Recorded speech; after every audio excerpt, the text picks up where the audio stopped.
Just got about.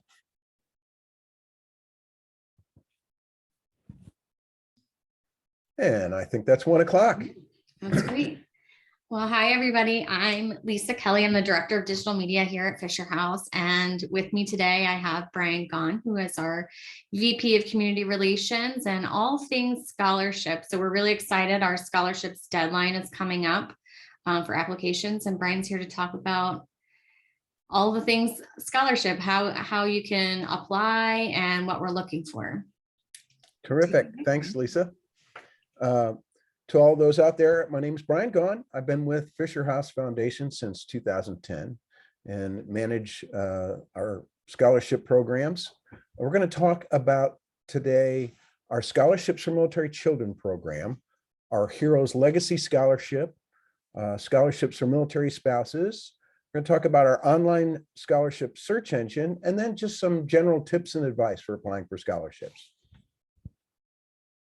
So with that, I'll kick it off. And by the way, at the bottom of the screen there, you'll see our website you can visit either fisherhouse.org/programs or go to militaryscholar.org, and that'll take you right there where we're going today.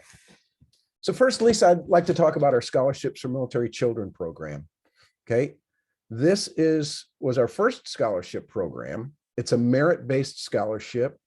Each scholarship grant is for $2,000. And we will give away 500 scholarships this year. So that's $1 million in scholarships. Students can apply online via our website. The applications opened up online on our website in mid-December. And the deadline for this year's scholarships is midnight Pacific time on 17 February. So today is the 7th. So you got 10 days left to get your scholarship applications in. The scholarship is for 1 year. Students may reapply each year up to 4 years. If by chance a student is in a 5-year program like architecture, they can apply for an exception to get a 5th year as long as they meet the other requirements. So who's eligible? Students who are dependent, unmarried children under the age of 23 of our active duty, Guard and Reserve, or retired service members. And students need to be enrolled in DEERS. And the big requirement on this is they must have a valid dependent ID card. Enrolling full-time undergraduate program study leading to a bachelor's degree. They can be enrolled at a community college with intent to transfer over, but their credits should apply over. It has to be full-time. And then the minimum GPA is a 3.0 to apply for high school students and a 2.5 for our college applicants. That's our Scholarships for Military Children program. Now, are those applicants, are they competing against everyone nationwide, or how does that piece work? Great question, Lisa. We do this program in partner with the Defense Commissary Agency. So when students apply on our online application, there's a place where they would check which commissary they shop at or frequent. Now, some students, their parents may be retired and they may not live close to one. They would just pick one that's nearest or a reasonable one there they have some association with. And what we'll do of those 500 scholarships, every commissary that gets at least one applicant will be afforded a scholarship. And after that, then we prorate all the scholarships. And it comes out to, we have 500 scholarships. We'll probably get about 3.5, 4,000 scholarships. So it comes out to about 1 in 9 for the applicants, roughly, depending upon how competitive a year is. Some years we get a little more applicants, some years we get a little less. We're guessing we'll probably have around somewhere between 3,500 and 4,000 for those 500 scholarships. Great. Still pretty good numbers for a $2,000 scholarship. Oh. So let me quickly talk about our next scholarship program. And this is a very special scholarship. This was started to honor those service members who died or were injured from their service post 9/11. It's a merit-based scholarship again. When I say merit-based, for both this and our Heroes Legacy Scholarship, I mean that we don't take into account financial need It's strictly based on the student's academic record, their activities, the essay. The award for this scholarship is determined each year depending upon the number of applicants we get and the amount of donations we get from sponsors. So if there are potential sponsors out there, if you have a company that would be interested in sponsoring these scholarships, we can always use your support. This year, we plan to give away 2,000 scholarship or $2,000 scholarships. We had 677 applicants or qualified applicants last year. So we guess we're going to be somewhere between 675 and 700 recipients this year. Students apply online at the website there or the fisherhouse.org website, hit programs. Application period is the same as our Scholarships for Military Children program in that it's open now. It's been open since December, midnight Pacific Coast time. That's 3 in the morning on the 18th for people on the East Coast. And there will be people probably working on it right up to that last minute. And 17 February 2022. The scholarship, again, like our Scholarships for Military Children program, is for 1 year. And again, 4-year scholarship, but you do have to reapply each year. So you're applying each year, competing again. The qualifications slightly different than our Scholarships for Military Children, a narrower audience on this of children whose service or parent died while serving on active duty. That doesn't mean it had to be a combat related death. If your parent died of cancer while serving, while they're still in uniform, or in an accident, a training accident, you would still be eligible as long as they had post 911 service if they died while they were still on active duty.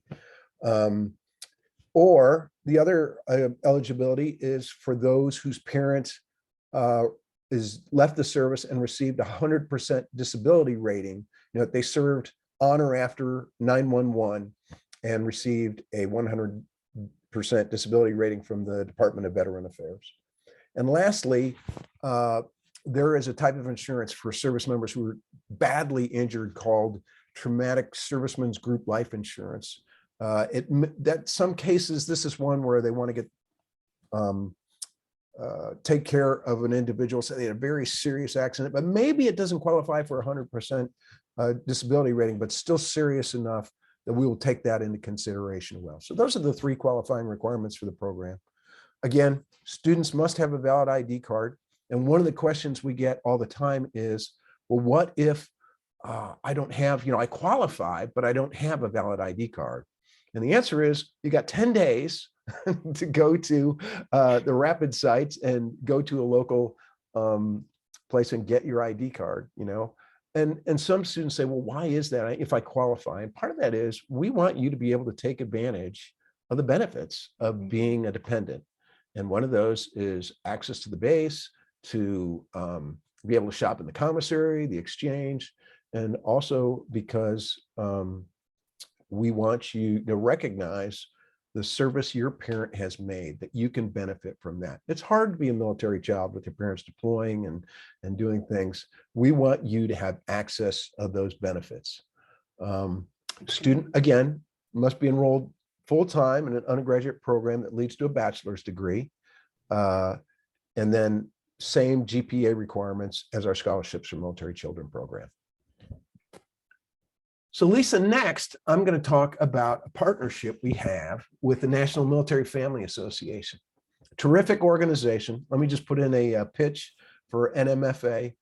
Their website, militaryfamily.org or nmfa.org. You can use either one. And they have a scholarship for military spouses. And years ago, we first had the Scholarships for Military Children program. People would reach out to us and go, hey, do you do anything for for spouses? I know you take care of the children. And we took that into consideration. Our goal, of course, is to help military families. Our founder, Zach Fisher, actually used to, he was very high on education. He used to find students in New York and he would pay their education, for their whole college tuition for a deserving student. We wanted to find out how we could do this. We did some research and found out, hey, there's already an organization out there doing a really good job on this. So we provide a grant every year to help fund NMFA's program. They do a wonderful job.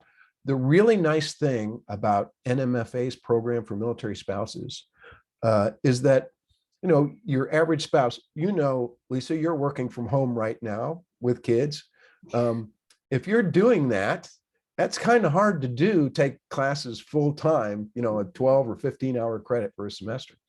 Many military spouses are taking school part-time, and they fall in line with this program.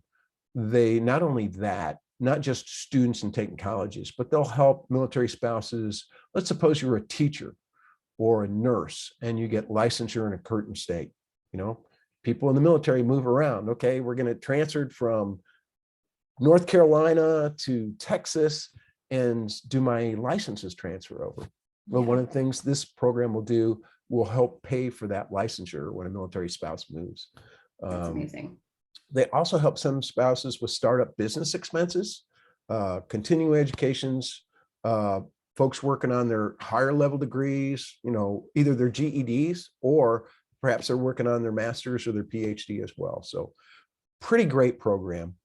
To qualify, spouses of post 911 service members that meet the following: married to an active duty service or guard or reserve, or 100% disabled veteran, or a fallen service member, or a divorced spouse that meets the 20-20-20 requirement. Basically, they were married for 20 years during their service members' time in service. And then again, they have to have or be eligible for a dependent ID card. Can't say enough about this. National Military Family invites Fisher House Foundation every year to meet some of their recipients. And what's really remarkable about this program is a lot of these spouses are using the work they're doing in school to give back to the military community. Some are become medical, like nurses or doctors that are working at the base hospitals. Some are social workers that their target is helping other military families. Just a remarkable group, and we're glad to support this program. Yeah, and Julie on Facebook, oh, you have it up here. Just send a reminder. Yeah, they're open year round, which is amazing. Year round. And I think about once a quarter, they do a selection of the applicants they have. So unlike our program, it's not like, got to get them all in by February. Year round, they'll pick that up, because as military spouse, we move year round, we go places, and the opportunities are there. If you have any questions, I'd encourage you go to their webpage, scholarships@militaryfamily.org. So with that, Lisa, I will kick off to the last resource we have today to talk about, and that is our online scholarship search engine. So we have a certain amount of money that comes in to help us finance scholarships. We put those towards our programs. We recognize that there's still a lot of people out there a way to help, but we looked at it and said, what would be a cost-effective way to do more with less? And recognizing that there are a lot of other scholarships out there. As a military dad, I had 3 students, that went to college. And as they approached their junior and senior year, we started looking like, gosh, how are we going to pay for this? And I started searching. And the Military Officer Association used to have a scholarship search engine on their website, which I used to help find scholarships for my kid. We sat down and looked at which ones they qualified and said, wow, you're going to apply for this one and this one. And that was a real asset. MOA actually dropped that program a few years back. And when they did, I reached out to them and said, hey, who did you use that? Because we're looking at trying to fill that type of gap. And they gave us their contacts. And sure enough, we signed a contract to get access to a database with the company that the folks that provide this to us. Their name is Mainstay, and they work with universities on other information billing and things like that. But they maintain a database on scholarships specifically targeted to military families. So we helped design our website, online search engine with them. and our own web designers to build this asset. So first off, this scholarship search engine is specifically for military families. Every scholarship in this database is either for military children or spouses. It has something. What's the importance of that is it narrows down who you're competing with. You know, for kids that are going through, you know, a military kid in a school that isn't, you know, like a Dodge school, they may be one of very few kids in their class that will qualify for this, in which case you've narrowed out a lot of people there, which kind of, you know, makes your odds a little better. This is a picture of what you would see when you first sign on to the scholarship search engine. The left side of the next couple of screens will be just visuals I've actually taken of screenshots. The student would go in and they enter their background information, activities and stuff. The nice part about our program compared to some of the other commercial search engines out there is that we don't collect any information on the student, don't sell it, you know, don't collect the personal information. The only thing we ask is if the student submits their email, so we can email them the results and they can keep the search results. Student get a printout with, you know, links to every single scholarship. I'll talk through that. It's free to use and the student can run multiple searches. In other words, they could say, hey, I want to go to school in Virginia. You know, really, I think there's about 4 of them. They run the search again, or they can change some of the parameters and save each one. And it's, even though our scholarships are, you know, you apply in December through February, you can look for scholarships on our website all year long. And you may find some scholarships that even after our own scholarships have closed, that still have applications available in March, April. And not only that, but if you're a parent and your student's a sophomore or a junior, you can start looking for scholarships now for next year when they need to apply. That's a good point. Now, So, you don't have to be enrolled in DEERS or be necessarily just a child. You can be a spouse or a veteran yourself. Absolutely. Anybody can use this asset and look and find these. And really what it is, it's just giving you knowledge on other scholarships all across the country that are available.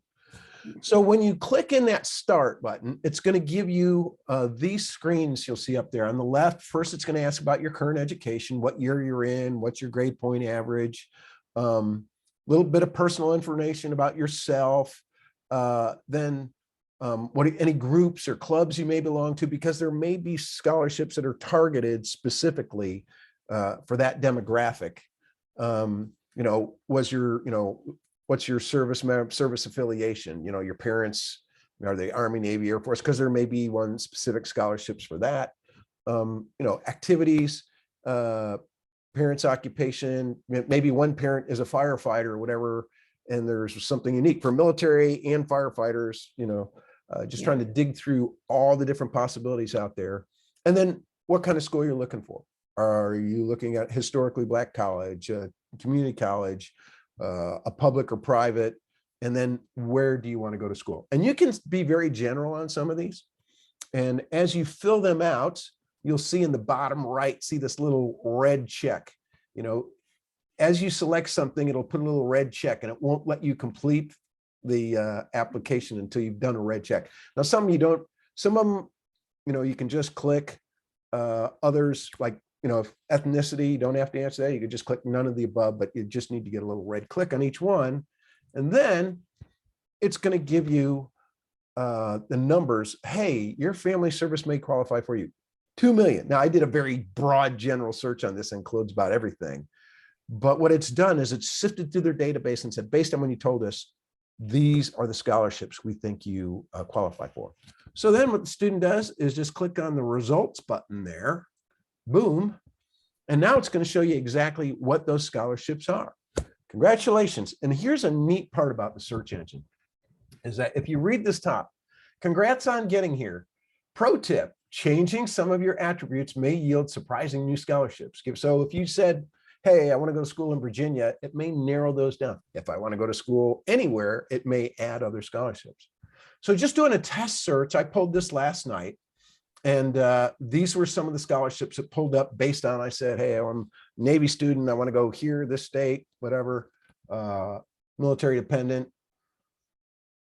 And now let's look at those. So let's go down to the second scholarship, allied.com military scholarship. This is the type of information they'll give you. Any one of these scholarships listed, you can click on it and it'll pull up a page like you see on the right side of your screen. So for the allied.com military scholarship, first it'll give you the eligibility. Hey, this is for current honorably discharged members of the military. So remember, the militaries would qualify for this, or their spouses, or their children under 21 years of age, if currently attending college. And that gives other requirements. Must be enrolled or plan to enroll in a four-year college. And this one, in this case, and major in military logistics, supply chain management, or operational management. So you still have to read through these scholarships and see what specifically they're looking for. And you'll get some false positives. Like if you wanted to be an art major, you probably wouldn't qualify for this one. But the nice part is it gives you some general information. Oh, it's $1,000 scholarship. 1 year, contact information is really important. And I just circled on the bottom right down there, the website information. We've bought this database, and that database is only good as the last time it was updated. And some groups send us, emails and say, hey, we've changed our program. We can integrate that. But for any student, if you have questions about one of these scholarships on here, the best place to go is their own website.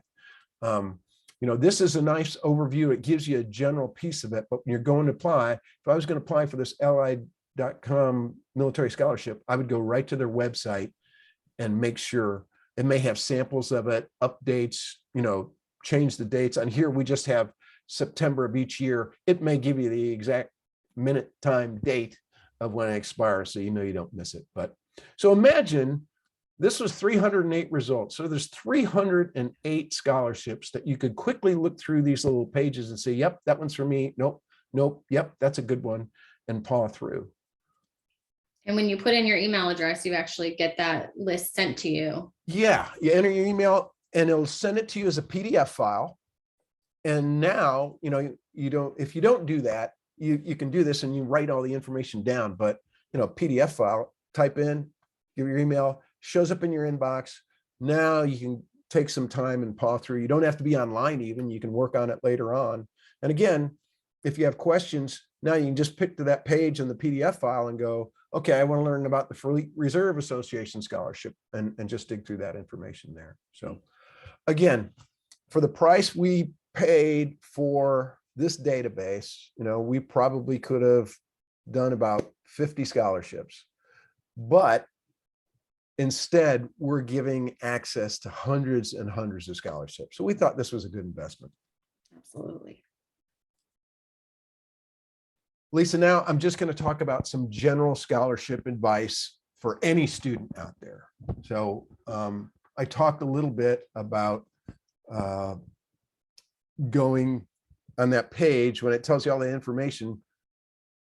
That's nice to have, but don't always trust that. Go to the actual scholarships website. Read their frequently asked questions. Read the eligibility requirements. Verify you got the date right. Make sure that all the information you have is correct when you start to fill it out. The second piece I'll say is one of the things that I did before coming to Fisher House. When I was in the Navy, I sat on the National Scholarship Selection Committee for the 4-year full scholarship program for the Naval ROTC program. And of all the things we look at, people, well, how do you figure it all out? And we look at a number of things, but the best acronym I ever heard was CLASS. And the same thing most scholarships are looking for is the same thing most universities are looking for. Most students had spent this fall applying, first deadline for some schools, early admissions like October and November and December. And the scholarship, the university application season, runs from, September through about December, January. What's a university looking for? They want, student of good character that has done, achieved a lot of things. It's got good grades. They're looking for service hours, all these things. And why are they looking for that? Well, they want indications that the student's going to be successful, that they'll do well in school because it's a challenging environment. And more importantly, they want to pick a top student because they think that's indicators of success. And they want these students to go on to be successful because someday they want them to be rich and famous. And then they can write a check to the university and have the library named after them or do whatever. Or even if they aren't rich and famous, maybe they'll do great things. Maybe they'll be a great humanitarian or work for social, or they'll cure cancer or do whatever. They're looking for top talent. And the scholarship programs are really doing the same thing. So character, is this a good person? Do they work hard? Do they have a good ethic? Do they care about people? What convinces me that they're a good person? Leadership, are they taking on responsibility? Are you a officer in your club? Are you the captain of the football team? Are you the secretary of whatever? Are you taking on some type of responsibility? Activities, are you in sports? Are you in clubs? Do you babysit? Do you have a part-time job? What are you doing? Or are you just sitting down in the basement playing video games type things? But if you're playing with video games and you're really good at it, that could be a successful activity.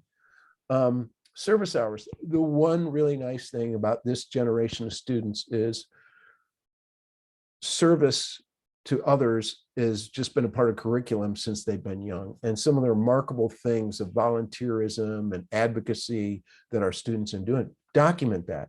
Make sure that you include that on your scholarship applications where you have an opportunity or when you're applying to a university. And then the last thing, the first part of those, the character, leadership, activities, and service are nice, but it is called a scholarship. So there's a certain amount of scholarliness required. In our case, a 3.0 or a 2.5, and I'll get questions all the time. Hey, had a bad semester. Can you waive that? And the answer is, for us, no. You have an opportunity to apply next year, and that's just an incentive to get your grades up. But those are the type of things, whether you're university, whether you're our scholarship, whether you're NMFA scholarship, whether you're whomever, if you can think of character, leadership, activity, service, and scholar, and if you're a young student, or you're a parent of a student that's rolling into high school, these are the type of things you can do to let them know that, hey, if you want to go to school someday and you're excited, I want to go Alabama. They have this terrific football team and great social life and so many opportunities. Alabama gets lots of applications. Those type of things as you work are going to help you along. And if I can add a little plug there, things like gaming and, you can actually put those to good use for service. You can stream, your gaming on Twitch for a charity, or you can knit things and give them to a different, a hospital or something. So there's different ways you can incorporate those. That's a great point, Lisa. In fact, they could even game for Fisher House, and you get two birds with one stone. Yeah. You help Fisher House, and you've got service hours. So, the next thing I'll say is honor the essay. Most surveys have a question they want you to answer or something they want you to write about. In a lot of cases, that's the actual tiebreaker. Because if you max out all the other points, you've got all the activities and your grades are good and you've got the awards, then, there's 3, 4, or 5 other kids that fall in the same boat. And it comes down to the essay. Oftentimes it's a question. My first advice is answer the question, Second is, if they say, this is a 500-word essay, don't write a 1,000-word essay. Don't write a 100-word essay, but get close to what they're looking for. Because remember, in some cases like ours, our judges are reading through about 4,000 of these. So they're going to want to make sure that that's one of the ways they'll narrow out some of the students. Submit everything the application asks for. I'm going to go back to that honor the essay thing, because the other thing I'll say about this is so many students are really adept at working off of their phones or a tablet. And in our case, it's an online application. So you could break your phone out. With the online application works on a cell phone. You could punch all that stuff in. But if you're trying to punch in a essay and write that whole thing, chances are somewhere in there, you're going to make a typo, a grammatical error, whatever. My advice, even if whether you're doing it in paper or you're doing it electronically, use a word processor, spell check, grammar check, read it out loud. If you've got time, write it up, put it away for a day or two, reread it 2 days later and see if it still makes sense to you, if it's worded the way you want. The more time you can give to that, the better off you're going to be. But really, work hard on the essay. Answer the question, proofread it, give it the best possible chance you can, just as if it was a paper you were turning in for a grade. In this case, it's better than a grade. You're hoping for money. And you might be answering this question later, but who should be writing the essay? Well, that is one of the most important things. The student is applying, not the parent. Let me say that again. Parents, I know that we love, yeah, my son's a helicopter pilot. I'm officially a helicopter parent, okay? You can steer them in the direction, find the scholarships for them, get them aimed in the right direction, but please let them fill out the scholarship. The university is not going to let you sit next to them in class when they're taking chemistry or advanced writing or Latin studies, whatever. Let them do the work.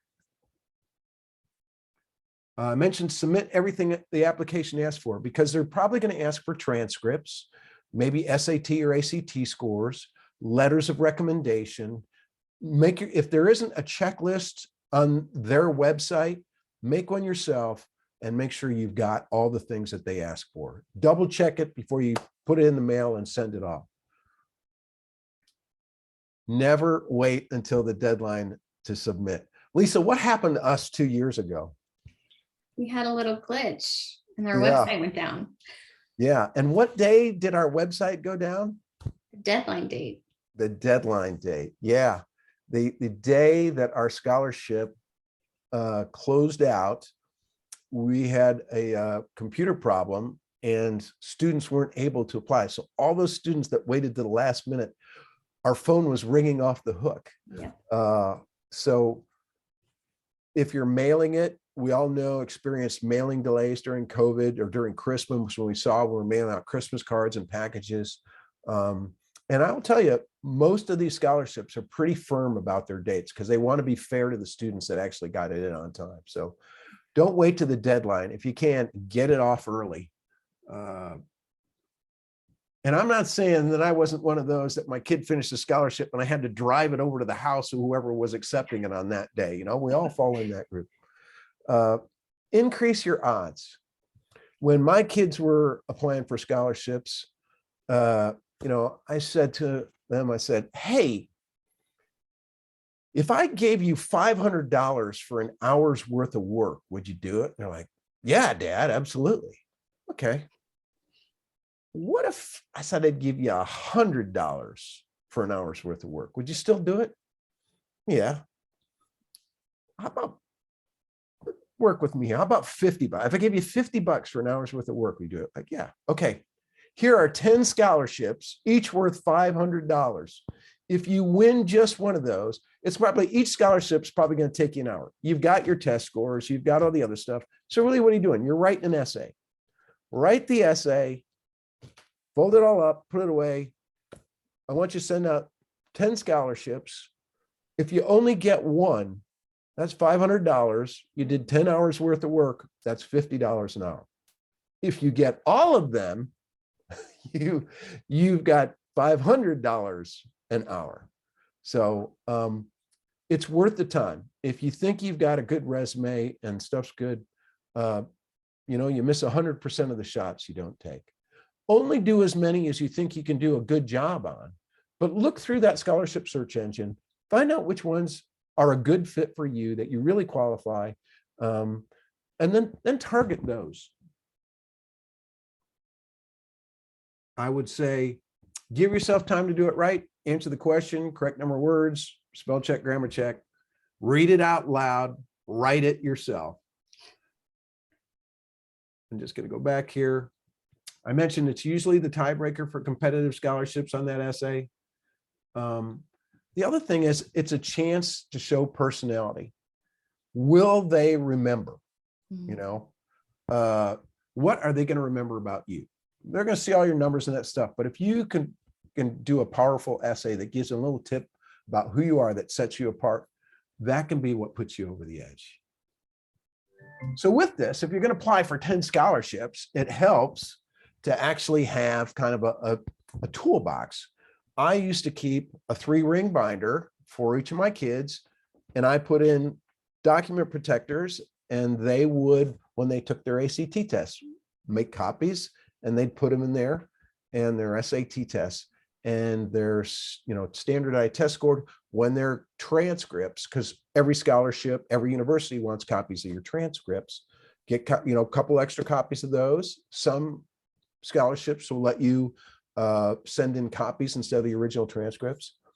And then, and this is a tough one to do late in the game, but most universities and some scholarships want letters of recommendation. So my advice to parents, all you juniors and senior, or parents of juniors and sophomores out there, right around the end of the school year, May, June, have your student go up to one of their favorite teachers that, you know, and say, Mrs. Kelly, I really enjoyed your class this year. I'm going to be applying to college in the fall. Would you be willing to do a letter of recommendation for me over the summer? Here is a little resume about me. These are all the activities and things I've done over the year, because I know it's tough for you to remember everything. And just say that, and you know, if you really want to smack up, you can give them a box of chocolates or something like that. But if you ask at the end of the school year, you'll probably be the only student that does that. What you've done is given that teacher all summer to give you a product, you know, to work on it. And they're going to remember, they're going to be excited because you thought of this ahead of time. You've given them the background. They don't have to make stuff up about you or go, gosh, no, what did Lisa do in school or whatever? They're going to be grateful. Most of your peers are going to wait until October, or the deadline when they're applying for schools. And, you know, deadline to apply is October 31st. On October 25th, they'll walk into Mrs. Kelly and go, Mrs. Kelly, can you do a recommendation for me? I really need this. My edge thing. That student, as well as a dozen others, are probably asking those. And that poor teachers, what kind of job are they going to do at the last minute on that letter of recommendation? So I recommend if you're looking at a STEM major, science, tech, English, math, have one of those, your chemistry or engineering or math professor do it. An English teacher is always good. If you play in a sport and the coach likes you, whether it's for your school or a club team or whatever, let them talk about you. Employer, if you're in a club, whoever the academic advisor is for that club, if you're a scouts, your church group, you know, some type of volunteer leader, those are the people you want to do it. Get 4 or 5 different letters of recommendation, and then you can pick and choose the ones that you want to give up. I mentioned, you know, any awards you get, be it sports, jobs, clubs, activities. If you babysit for somebody, get a letter from the people you babysit, because if they trust you with their children, when I talked about character, leadership, academics, that's the character piece. I trust this person with my child. And documentations, if you're a student of the month or honor student or National Honor Society, all of those type of things. If you have records of that, you want to keep that in that binder. Military children are special. I'm a little biased, you know, I had 3 of them, but some of the challenges that they overcome, and this again goes back to that character piece that universities and scholarships are looking for. Your average military student has put up with family separation. You know, they may have had a parent in combat or at least deployed for months and months at a time. They probably moved. Lisa, you're a military child. How many times did you move when you were a kid? 10, at least 10. Yeah, my kids lived in Virginia and Rhode Island. They lived overseas. They lived in California. They lived in Northern Virginia. That's not easy. If you can maintain your grades and do that, that shows adaptability and ability to perform under tough circumstances. Some of our students come from a single parent family, or maybe both the parents are military and as a grandparent or someone else that assisted with that. These are things that will interest boards or universities as you're applying, because they show what you're applying for our school. You didn't have it easy. You overcame some of these very difficult times: illness, death of a family member, financial burdens. Some of the students are first generation Americans, language barrier. Take that into account. When I would do scholarship interviews, I'd have students say, tell me, is there anything special I should know about you? And the student be, no, not really. They didn't say that. And then I'd start asking, well, how many times did you move? Well, yeah, we moved 8 times during my school year, twice during my, so you had a 3.5 GPA and you moved twice during your senior year. Those are tough things. Those are remarkable. Think about, as a student, when you're writing your essays, what sets you apart and what have you done, and how have you, in spite of those things, how have you been successful? Again, I come back to that acronym: character, leadership, activities, service, and scholarship. Love that. Last piece, and then we can answer some of the questions, Lisa. Finding more scholarships. Our scholarship search engine is nice, but those are things that people are advertising, have websites and for. There's a lot of scholarships that people don't know about. Your school guidance counselor, granted, some guidance counselors are better than others, but a good one will have a list of scholarships in your community. And if they know you, they might know that you were in the chess club or on the varsity club or whatever. And there may be scholarships within your school from supporting organizations that want to help the top track athlete or, the best science student. Start with the guidance counselor. The other thing is, there are lots within, towns or communities. There are lots of clubs and organizations. The Rotary Club in your town probably has a scholarship for you. The Chamber of Commerce may have it. Fraternal organizations, the Elks Club, Moose Club, Lions Club, Knights of Columbus, Shriners. I know when my kids were applying, that they applied to the Knights of Columbus. They military organizations like AUSA, the Navy League, the Air Force Association sometimes have scholarships. The Marine Corps Scholarship Fund is its own nonprofit and has some really terrific. If you're a Marine and you don't look up the Marine Corps Scholarship Fund, you're missing the boat.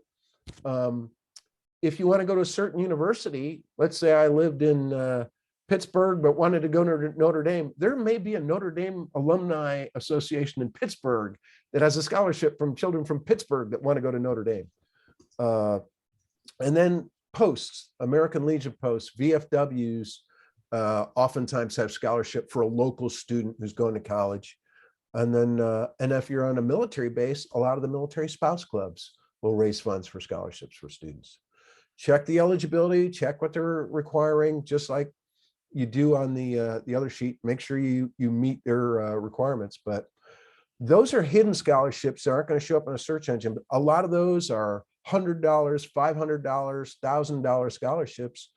And the key is, because they don't have a website and they don't advertise, they may not get a lot of applications, and they've got money that they want to give away. They're just looking for the right student. There are some, we're obviously not the only scholarship search engine out there. There's some commercial sites, scholarships.com, FastWeb, College Board. When you take the standardized test, they actually have a college scholarship finder as well. The only caution I would give on these is that check for any subscription fees, because some of them will charge you a fee to get access to the databases. Remember, ours is free.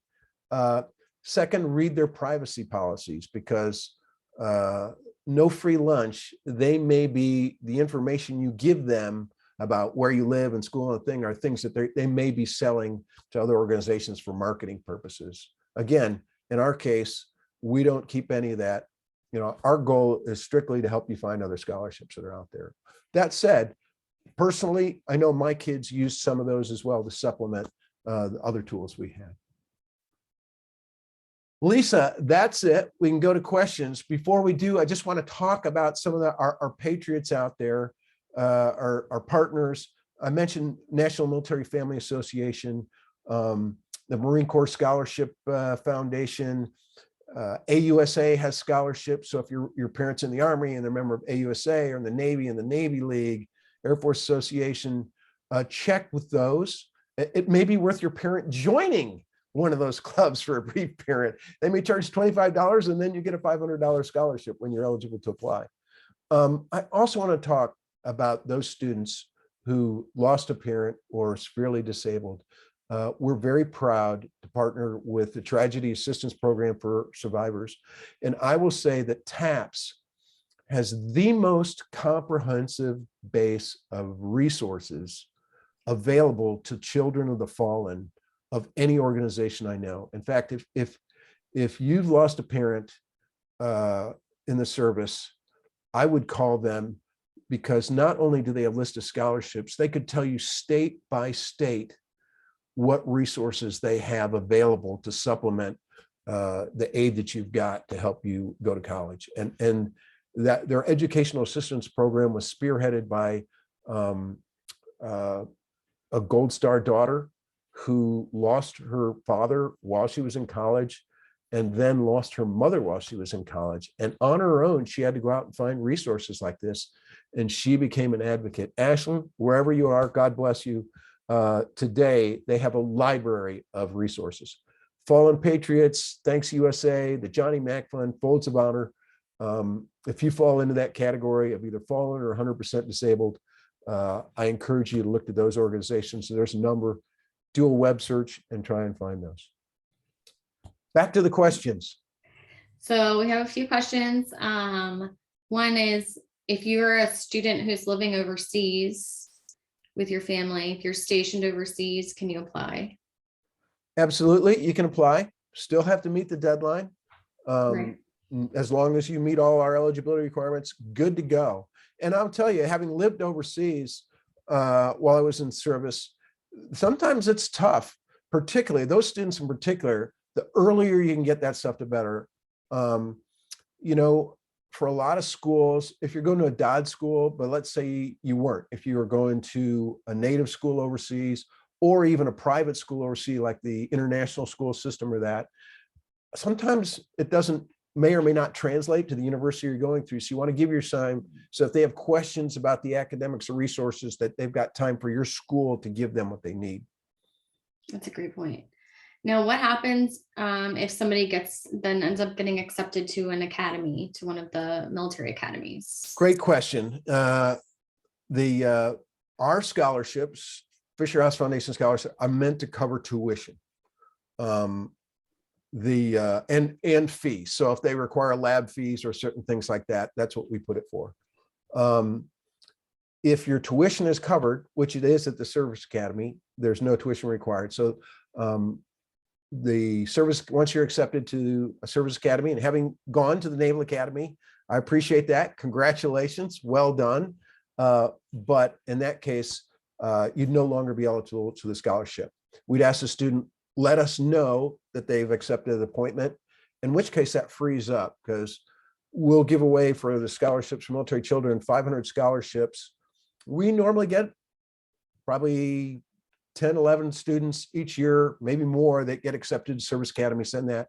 And our judges will have a wait list, so that if someone drops out or doesn't accept, they'll pick the next student off that wait list. So let us know early enough so we can afford that next student the scholarship. Same way, I'm also going to talk about the 911 GI Bill. You know, the GI Bill, very valuable. Didn't cover it here. That's a separate thing. But basically, the GI Bill, someone who served after 911, if they served long enough, they qualify for 4 years of tuition, and equal to in-state tuition.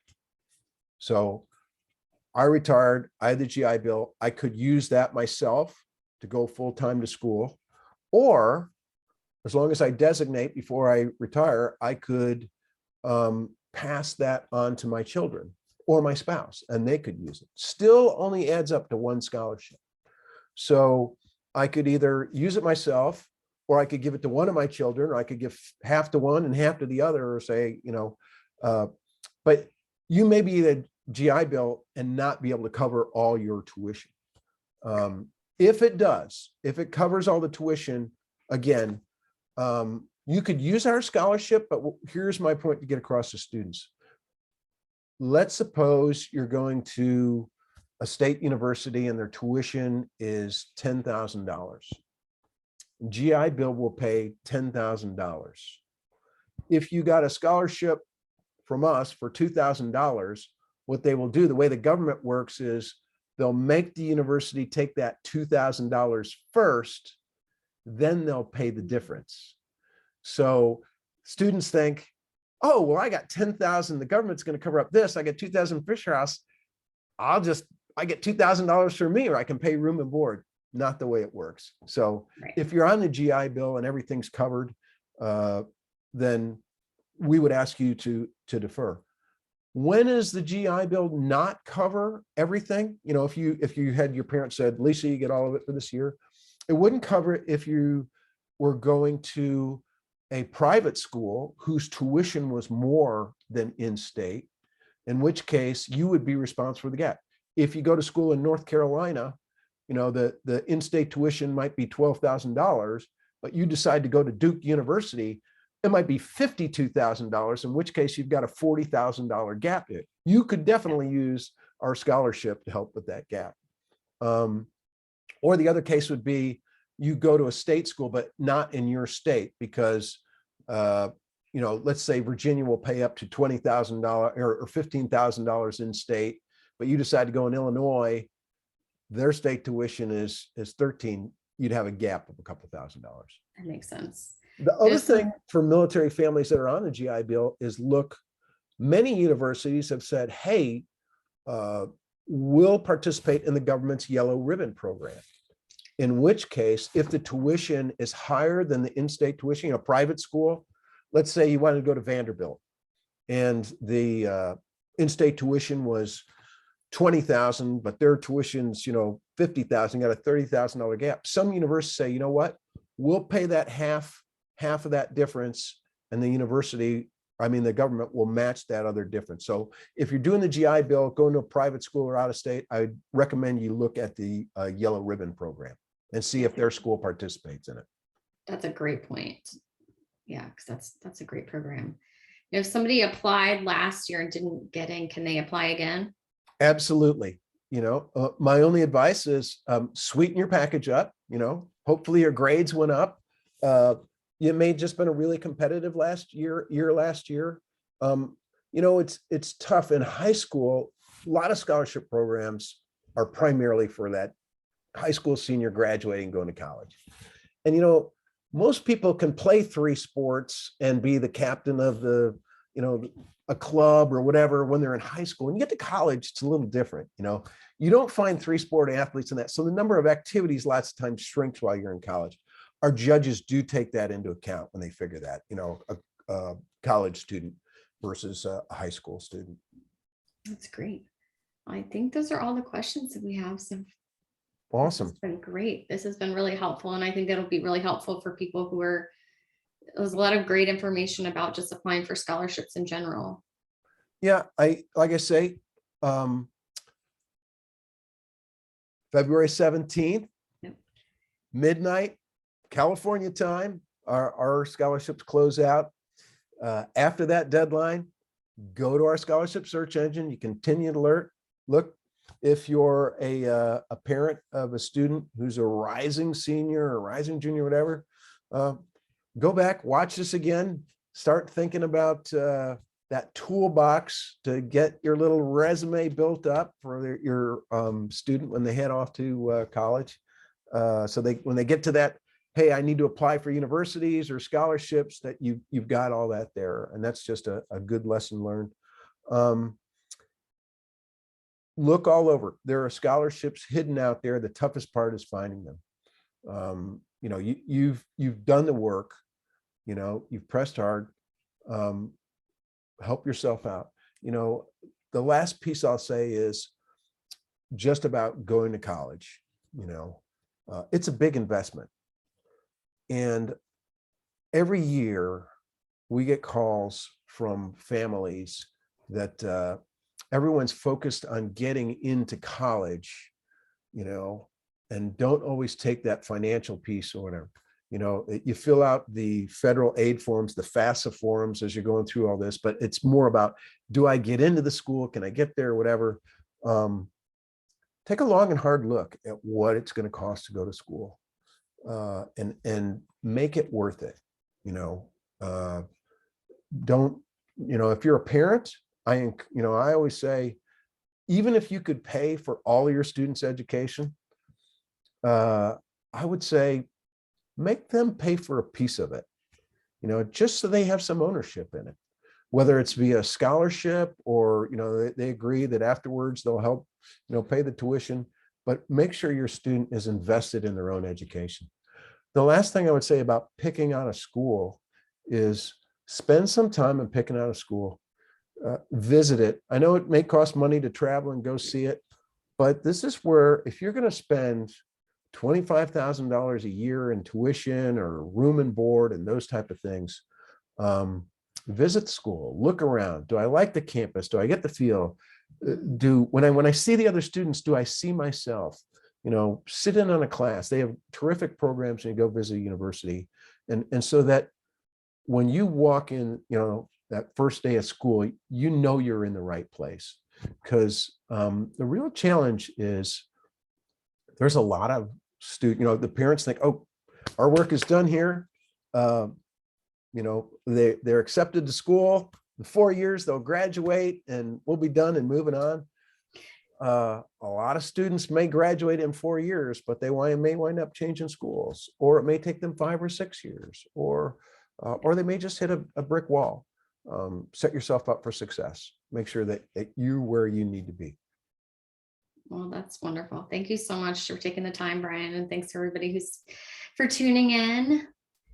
We will place this video on our scholarship website. So if people have questions, they can, or they missed something, they can play it back. And thanks, everybody. And good luck to you and to your students. Thanks.